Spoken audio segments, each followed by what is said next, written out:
परमात्मा श्री कृष्ण की वाणी गीता गुरु शिष्य संवाद है। अतः अर्जुन ने स्वीकार किया कि शिष्यस्तेहं साधिमाम त्वाम प्रपन्नम। भगवन, मैं आपका शिष्य हूं, आपकी शरण हूं।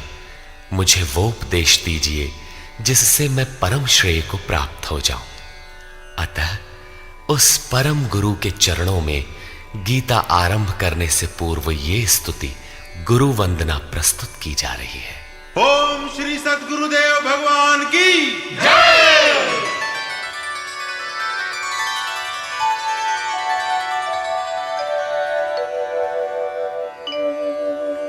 जय सद्गुरुदेवं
अंतर्यामी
अमृतंश बहनों तथा भाइयों, जिन महापुरुष ने समस्त वेदों का संकलन किया, वेदांत शास्त्र का प्रवर्तन किया, महाभारत तथा भागवत जिनकी कृतियां हैं, उन्होंने शास्त्रों के रूप में किसी ग्रंथ को मान्यता दी तो वो है भगवान श्री कृष्णोक्त गीता।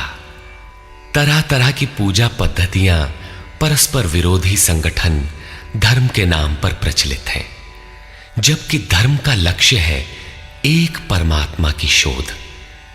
कल्याण स्वरूप वो परमात्मा एक है, उसे प्राप्त करने की निश्चित क्रिया का पालन धर्म है। जब परमात्मा एक है, उसे प्राप्त करने की क्रिया एक है, तो बहुत से पंथ क्यों? इसके समाधान के लिए प्रस्तुत है यथार्थ गीता का भावांश, ये गीता कैसेट। धर्म के सरल स्वरूप और उसकी प्राप्ति हेतु निर्धारित क्रिया का क्रमबद्ध तथा पूर्ण विवरण योगेश्वर श्री कृष्णोक्त गीता है।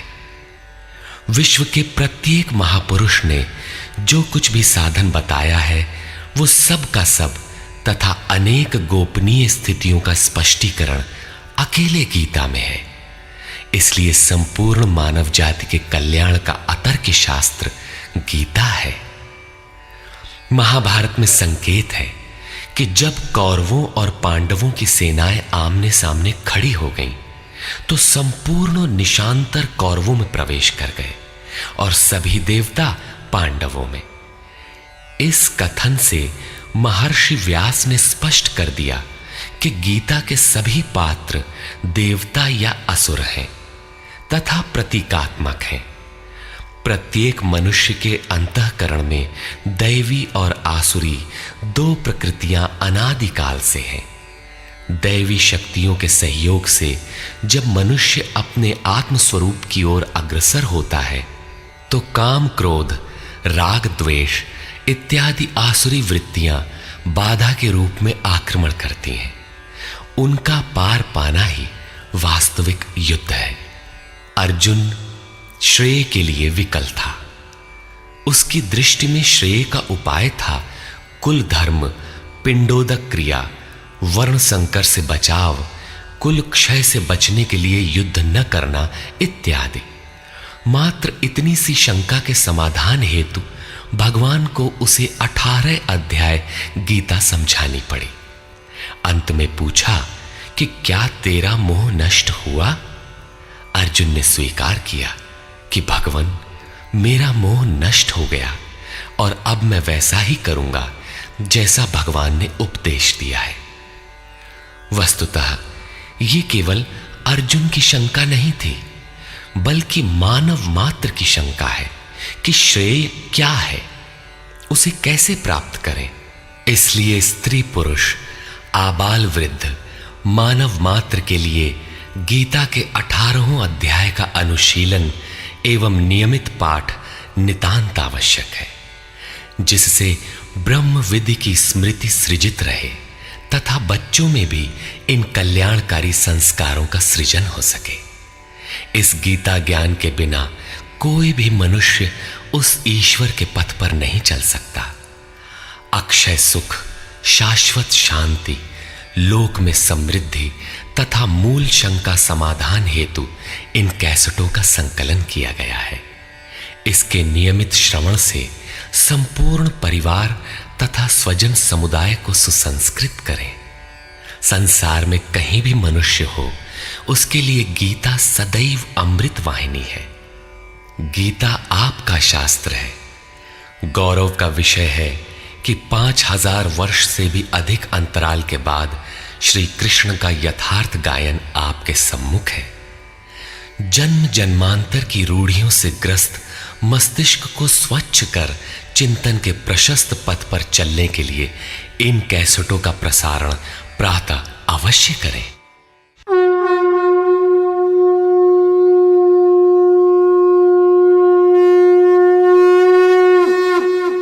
ओम श्री परमात्मने नमः। यथार्थ गीता, श्रीमद् भगवत गीता, अथ प्रथमो अध्यायः।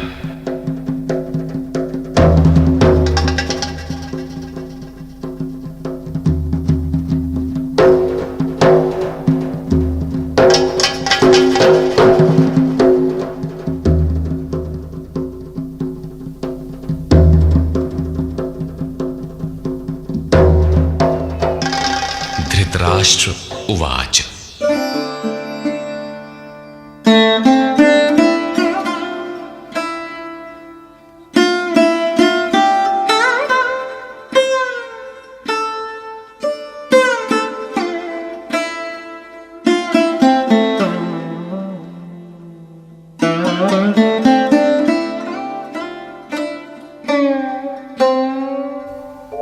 धर्मक्षेत्रे कुरुक्षेत्रे समवेता युयुत्सवः मामकाः पाण्डवाश्चैव किमकुर्वत संजय। धृतराष्ट्र ने पूछा, हे संजय, धर्म क्षेत्र कुरुक्षेत्र में एकत्र युद्ध की इच्छा वाले मेरे और पांडु के पुत्रों ने क्या किया? अज्ञान रूपी धृतराष्ट्र और संयम रूपी संजय। अज्ञान मन के अंतराल में रहता है। अज्ञान से आवृत मन धृतराष्ट्र जन्मांध है, किंतु संयम रूपी संजय के माध्यम से यह देखता है, सुनता है। वो समझता है कि परमात्मा ही सत्य है। फिर भी जब तक इससे उत्पन्न मोह रूपी दुर्योधन जीवित है, इसकी दृष्टि सदैव कौरवों पर रहती है, विकारों पर ही रहती है। धर्म एक क्षेत्र है। जब हृदय देश में दैवी संपत्ति का बाहुल्य होता है तो यह शरीर धर्म क्षेत्र बन जाता है, और जब इसमें आसुरी संपत्ति का बाहुल्य होता है तो यह शरीर कुरुक्षेत्र बन जाता है। कुरु अर्थात करो। यह शब्द आदेशात्मक है।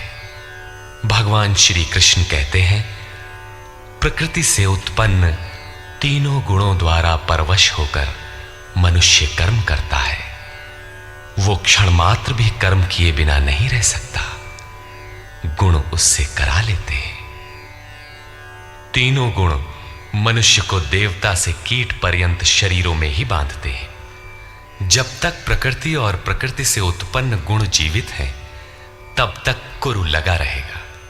अतः जन्म मृत्यु वाला क्षेत्र, विकारों वाला क्षेत्र कुरुक्षेत्र है, और परम धर्म परमात्मा में प्रवेश दिलाने वाली पुण्यमयी प्रवृत्तियों का क्षेत्र धर्म क्षेत्र है। पुरातत्वविद पंजाब में काशी प्रयाग के मध्य तथा अनेकानेक स्थलों पर कुरुक्षेत्र की शोध में लगे हैं, किंतु गीताकार ने स्वयं बताया है कि जिस क्षेत्र में यह युद्ध हुआ वो कहां है।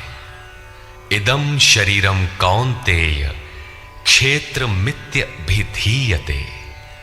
अर्जुन, ये शरीर ही क्षेत्र है, और जो इसको जानता है, इसका पार पा लेता है, वो क्षेत्रज्ञ है।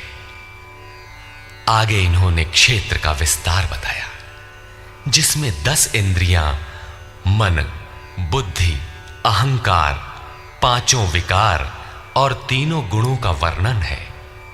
शरीर ही क्षेत्र है, एक अखाड़ा है। इसमें लड़ने वाली प्रवृत्तियां 2 हैं, दैवी संपद और आसुरी संपद। पांडु की संतान और धृतराष्ट्र की संतान सजातीय और विजातीय प्रवृत्तियां। अनुभवी महापुरुष की शरण जाने पर इन दोनों प्रवृत्तियों में संघर्ष का सूत्रपात होता है। यह क्षेत्र क्षेत्रज्ञ का संघर्ष है, और यही वास्तविक युद्ध है। विश्व युद्धों से इतिहास भरा पड़ा है, किंतु उनमें जीतने वालों को भी शाश्वत विजय नहीं मिलती। ये तो आपसी बदले हैं। प्रकृति का सर्वथा शमन करके प्रकृति से परे की सत्ता का दिग्दर्शन करना और उसमें प्रवेश पाना ही वास्तविक विजय है। यही एक ऐसी विजय है जिसके पीछे हार नहीं है। यही मुक्ति है जिसके पीछे जन्म मृत्यु का बंधन नहीं है। इस प्रकार अज्ञान से आच्छादित प्रत्येक मन संयम के द्वारा जानता है कि क्षेत्र क्षेत्रज्ञ के युद्ध में क्या हुआ। अब जैसा जिसके संयम का उत्थान है, वैसे वैसे उसे दृष्टि आती जाएगी। संजय उवाच। दृष्ट्वा तु पाण्डवानीकं व्यूढं दुर्योधनस्तदा आचार्यमुपसंगम्य राजा वचनमब्रवीत्। उस समय राजा दुर्योधन ने व्यूह रचना युक्त पांडवों की सेना को देखकर द्रोणाचार्य के पास जाकर ये वचन कहा। द्वैत के आचरण ही द्रोणाचार्य हैं। जब जानकारी हो जाती है कि हम परमात्मा से अलग हो गए हैं, वहां उसकी प्राप्ति के लिए तड़प पैदा हो जाती है। तभी हम गुरु की तलाश में निकलते हैं। दोनों प्रवृत्तियों के बीच यही प्राथमिक गुरु है। यद्यपि बाद के सद्गुरु योगेश्वर श्री कृष्ण होंगे, जो योग की स्थिति वाले होंगे। राजा दुर्योधन आचार्य के पास जाता है। मोह रूपी दुर्योधन। मोह संपूर्ण व्याधियों का मूल है। राजा है, दुर्योधन दुरु अर्थात दूषित, योधन अर्थात वह धन। आत्मिक संपत्ति ही स्थिर संपत्ति है। उसमें जो दोष उत्पन्न करता है वो है मोह। ये प्रकृति की ओर खींचता है और वास्तविक जानकारी के लिए प्रेरणा भी प्रदान करता है। मोह है तभी तक पूछने का प्रश्न भी है, अन्यथा सभी पूर्ण ही हैं। अतः व्यूह रचना युक्त पांडवों की सेना को देखकर, अर्थात पुण्य से प्रवाहित सजातीय वृत्तियों को संगठित देखकर, मोह रूपी दुर्योधन ने गुरु द्रोण के पास जाकर यह कहा, पश्यैतां पांडुपुत्राणां आचार्य महतीं चमू व्यूढ़ां द्रुपदपुत्रेण तव शिष्येण धीमता। हे आचार्य, आपके बुद्धिमान शिष्य द्रुपद पुत्र धृष्टद्युम्न द्वारा व्यूहाकार खड़ी की हुई पांडु पुत्रों की इस भारी सेना को देखिए। शाश्वत अचल पद में आस्था रखने वाला दृढ़ मन ही धृष्टद्युम्न है। यही पुण्यमयी प्रवृत्तियों का नायक है। साधन कठिन न मन कर टेका। साधन कठिन नहीं, मन की दृढ़ता कठिन होनी चाहिए। अब देखें सेना का विस्तार। अत्र शूरा महेश्वासा भीमार्जुन समायुधि युयुधानो विराटश्च द्रुपदश्च महारथः। इस सेना में महेश्वासा, महान ईश में वास दिलाने वाले भाव रूपी भीम, अनुराग रूपी अर्जुन के समान बहुत से शूरवीर, जैसे सात्विकता रूपी सात्यकी, विराटः, सर्वत्र ईश्वरी प्रवाह की धारणा, महारथी राजा द्रुपद अर्थात अचल स्थिति, तथा धृष्टकेतुश्चेकितानः काशीराजश्च वीर्यवान् पुरुजित कुंती भोजश्च शैब्यश्च नरपुंगवः। धृष्ट केतु दृढ़ कर्तव्य, चेकितानः जहां भी जाए वहां से चित्त को खींचकर इष्ट में स्थिर करना, काशीराजः काया रूपी काशी में ही वो साम्राज्य है, पुरजित स्थूल सूक्ष्म और कारण शरीरों पर विजय दिलाने वाला पुरुजित, कुंती भोजः कर्तव्य से भव पर विजय, नरों में श्रेष्ठ शैव्य अर्थात सत्य व्यवहार। युधामन्युश्च विक्रान्तः उत्तमौजाश्च वीर्यवान् सौभद्रो द्रौपदेयाश्च सर्व एव महारथाः। और पराक्रमी युधामन्यु, युद्ध के अनुरूप मन की धारणा, उत्तमौजाः शुभ की मस्ती, सुभद्रा पुत्र अभिमन्यु। जब शुभ आधार आ जाता है तो मन भय से रहित हो जाता है। ऐसा शुभ आधार से उत्पन्न अभय मन, ध्यान रूपी द्रौपदी के पांचों पुत्र वात्सल्य, लावण्य, सौम्यता, स्थिरता, सहृदयता, सब के सब महारथी है। साधन पथ पर संपूर्ण योग्यता के साथ चलने की क्षमताएं हैं। इस प्रकार दुर्योधन ने पांडव पक्ष के 15-20 नाम गिनाए, जो दैवी संपद के महत्वपूर्ण अंग है। विजातीय प्रवृत्ति का राजा होते हुए भी मोह ही सजातीय प्रवृत्तियों को समझने के लिए बाध्य करता है। दुर्योधन अपना पक्ष संक्षेप में कहता है, यदि कोई बाह्य युद्ध होता तो अपनी फौज बढ़ा चढ़ा कर गिनाता। विकार कम गिनाए गए, क्योंकि उन पर विजय पाना है। वे नाशवान हैं। केवल 5-7 विकार बताए गए, जिनके अंतराल में संपूर्ण बहिर्मुखी प्रवृत्ति विद्यमान है। जैसे अस्माकं तु विशिष्टाये तान्निबोध द्विजोत्तम नायका मम सैन्यस्य संज्ञार्थं तान् ब्रवीमि ते। द्विजोत्तम, हमारे पक्ष में जो जो प्रधान हैं उन्हें भी आप समझ लें। आपको जानने के लिए मेरी सेना के जो नायक हैं उनको कहता हूं। बाह्य युद्ध में सेनापति के लिए द्विजोत्तम संबोधन असामयिक है। वस्तुतः गीता अंतःकरण की 2 प्रवृत्तियों का संघर्ष है, जिसमें द्वैत का आचरण ही द्रोण है। जब तक हम लेश मात्र भी आराध्य से अलग हैं, तब तक प्रकृति विद्यमान है, द्वैत बना है। इस द्वि पर जय पाने की प्रेरणा प्रथम गुरु द्रोणाचार्य से मिलती है। अधूरी शिक्षा ही पूर्ण जानकारी के लिए प्रेरणा प्रदान करती है। वो पूजा स्थली नहीं, वहां शौर्य सूचक संबोधन होना चाहिए। विजातीय प्रवृत्ति के नायक कौन कौन हैं?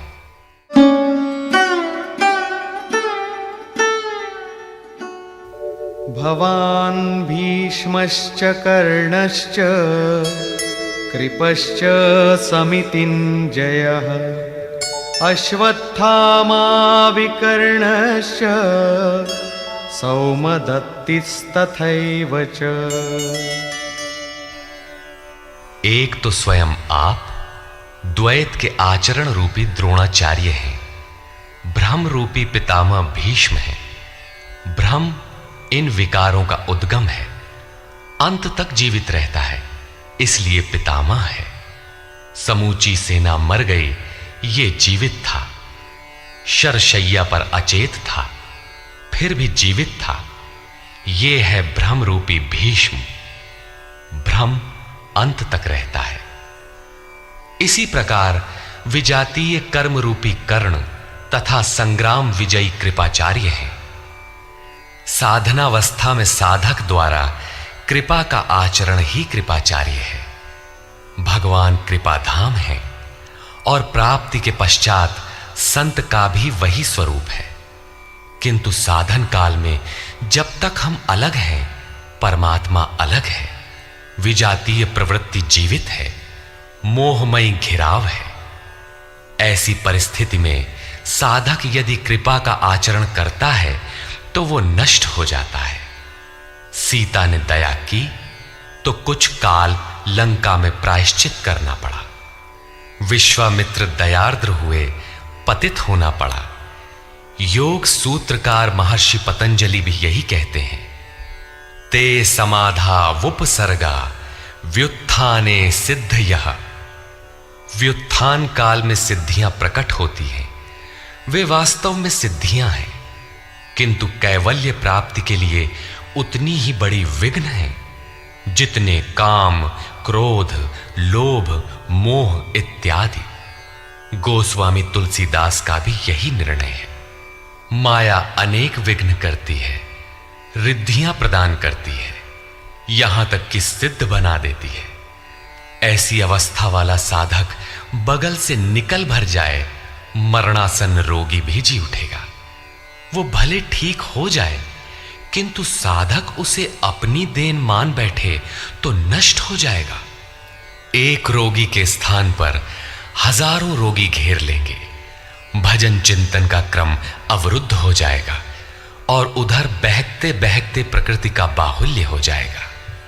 यदि लक्ष्य दूर है और साधक कृपा करता है तो कृपा का अकेला आचरण ही समितिंजय समूची सेना को जीत लेगा।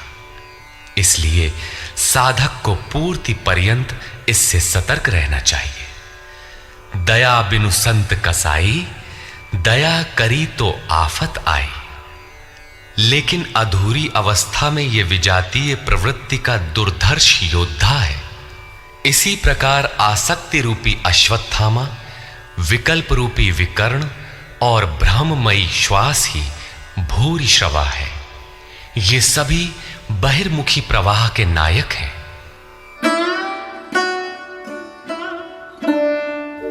अन्ये च बहवः शूराः मदर्थे त्यक्तजीविताः नानाशस्त्रः प्रहरणाः सर्वे युद्धविशारदाः।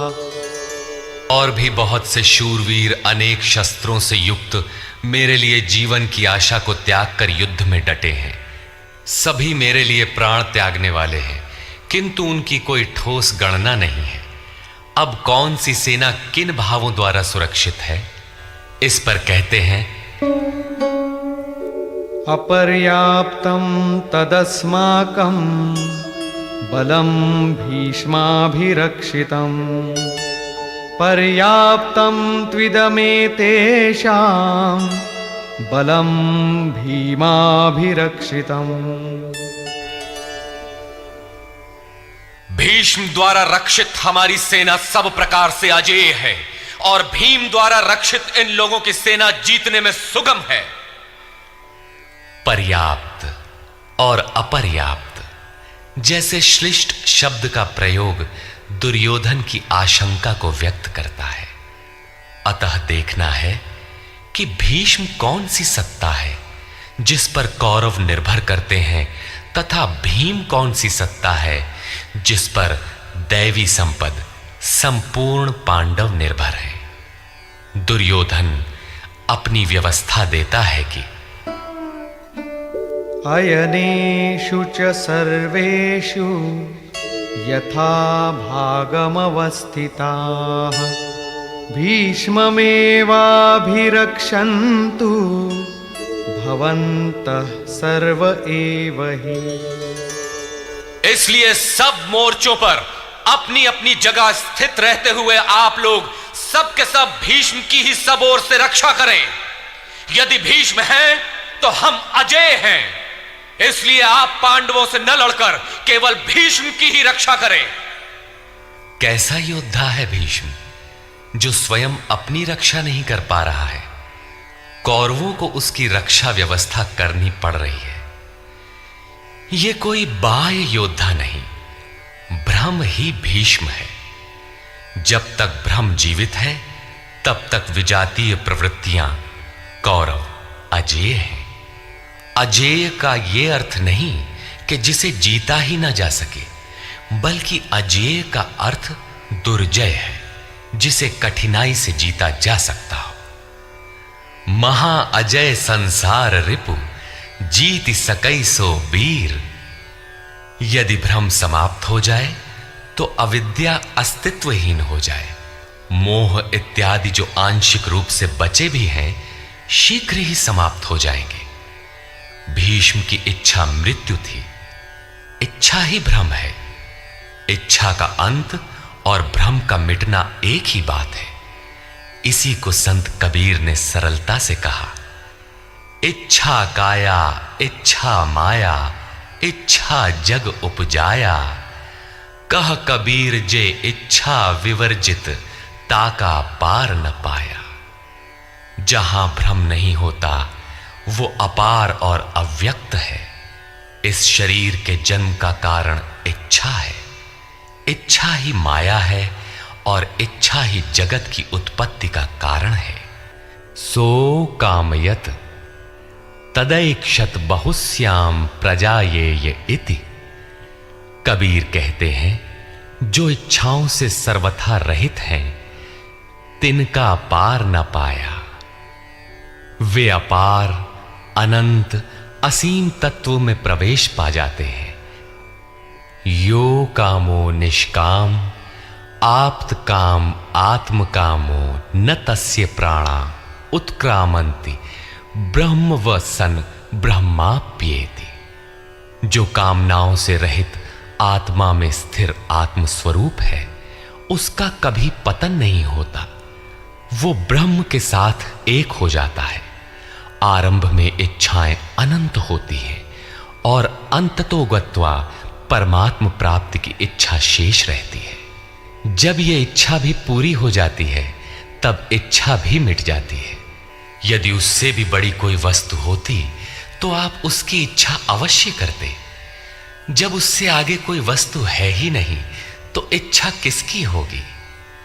जब प्राप्त होने योग्य कोई वस्तु अप्राप्त न रह जाए, तो इच्छा भी समूल नष्ट हो जाती है और इच्छा के मिटते ही ब्रह्म का सर्वथा अंत हो जाता है। यही भीष्म की इच्छा मृत्यु है।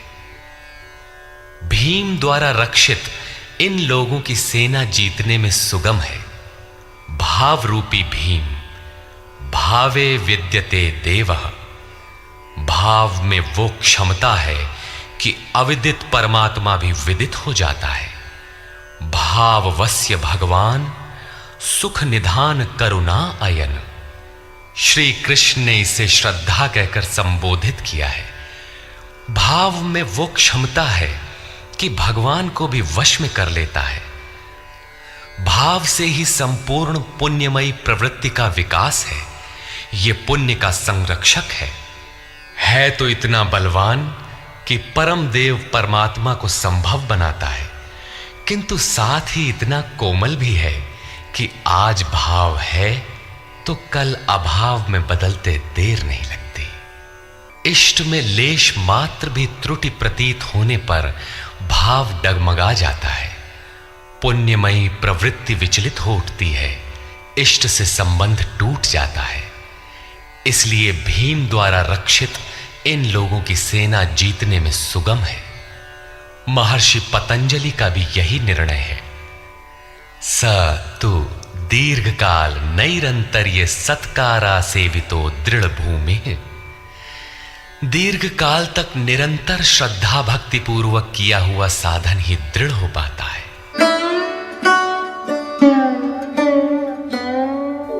तस्य संजनयन् हर्षं कुरु वृद्धः पितामहः। सिंहनादं विनद्योच्चैः शंखं दध्मौ प्रतापवान। इस प्रकार अपने बलाबल का निर्णय लेकर शंख ध्वनि हुई। शंख ध्वनि पात्रों के पराक्रम की घोषणा है कि जीतने पर कौन सा पात्र आपको क्या देगा। कौरवों में वृद्ध प्रतापवान पितामह भीष्म ने उस दुर्योधन के हृदय में हर्ष उत्पन्न करते हुए उच्च स्वर से सिंहनाद के समान भयप्रद शंख बजाया। सिंह प्रकृति से भयावह पहलू का प्रतीक है। घोर जंगल के नीरव एकांत में शेर की दहाड़ कान में पड़ जाए तो रोंगटे खड़े हो जाएंगे, हृदय कांपने लगेगा। यद्यपि शेर आपसे मीलों दूर है। भय प्रकृति में होता है, परमात्मा में नहीं। वो तो अभय सत्ता है। भ्रम रूपी भीष्म यदि विजयी होता है तो प्रकृति के जिस भयारण्य में आप हैं उससे भी अधिक भय के आवरण में बांध देगा।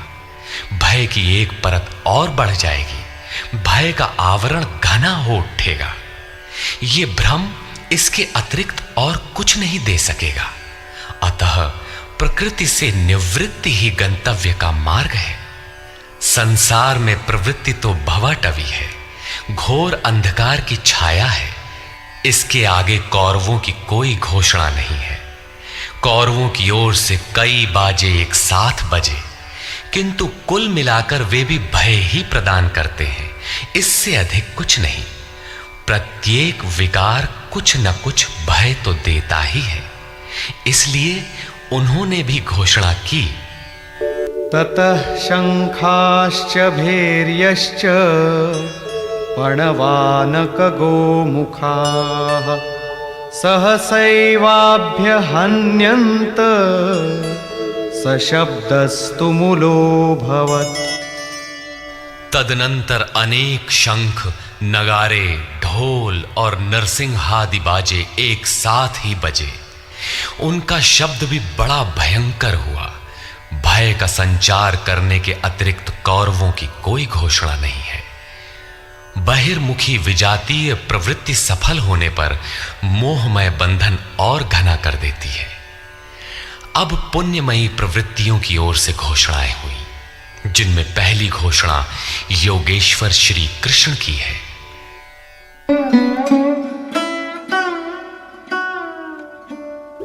ततः श्वेतैर्हयैर्युक्ते महती स्यन्दने स्थितौ माधव पाण्डवश्चैव दिव्यौ शंखौ प्रदध्मतु।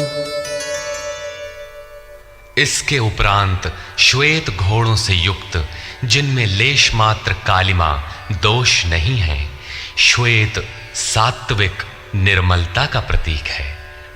महति स्यन्दने, महान रथ पर बैठे हुए योगेश्वर श्री कृष्ण और अर्जुन ने भी अलौकिक शंख बजाए। अलौकिक का अर्थ है लोकों से परे। मृत्युलोक, देवलोक, ब्रह्मलोक, जहां तक जन्म मरण का भय है, उन समस्त लोकों से परे पारलौकिक, पारमार्थिक स्थिति प्रदान करने की घोषणा योगेश्वर श्री कृष्ण की है। सोने चांदी काठ का रथ नहीं, रथ अलौकिक, शंख अलौकिक, अतः घोषणा भी अलौकिक ही है। लोकों से परे एकमात्र ब्रह्म है, सीधा उससे संपर्क स्थापित कराने की घोषणा है।